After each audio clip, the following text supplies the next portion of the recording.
Selamat datang di Bijaks News, Kamis 20 Maret 2025 bersama saya, Rachel.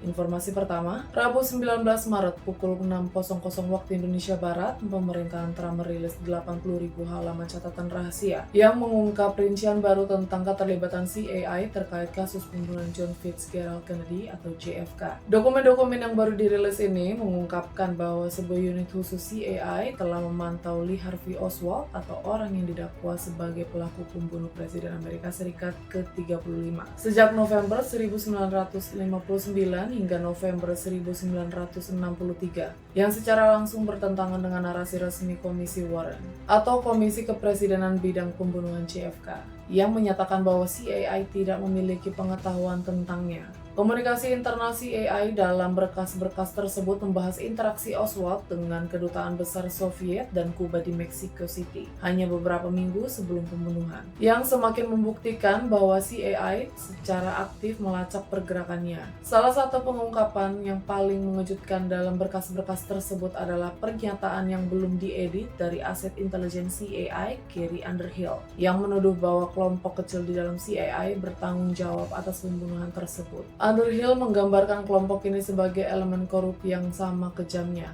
dan lebih efisien seperti mafia. Meskipun para sejarawan mendesak untuk berhati-hati dalam menafsirkan klaim ini, berkas-berkas tersebut menimbulkan kekhawatiran serius mengenai kredibilitas investigasi di masa lalu. Pengungkapan ini telah menghidupkan kembali perdebatan mengenai peran CIA dalam kematian Kennedy dan meningkatkan tekanan untuk transparansi dan akuntabilitas penuh. Selanjutnya, WHO memperingatkan 8 negara termasuk Haiti, Kenya, dan Nigeria terancam kehabisan obat HIV akibat penghentian bantuan Amerika Serikat pasca pembubaran USAID. Krisis ini dapat memicu 10 juta kasus baru HIV dan 3 juta kematian, serta menghambat program polio, malaria, dan tuberkulosis Senin 19 Maret. Seputar sport, pelatih baru timnas Indonesia Patrick Kluivert mendapat tekanan besar untuk membawa skuad Garuda tampil maksimal. Posisi timnas masih berisiko karena memiliki poin yang sama dengan Cina di dasar klasemen. Tantangan pertama Kluivert adalah laga debut melawan Australia di Sydney Football Stadium pada Kamis 20 Maret. Beralih ke daerah, Ditreskrimum Polda Papua menangkap Y, pelaku pembakaran 11 petak rumah kos di Jayapura akibat cemburu. Ia menyiramkan BBM ke dalam kos, memicu kebakaran besar, namun tanpa korban jiwa. Ia kini ditahan dan dijerat pasal 187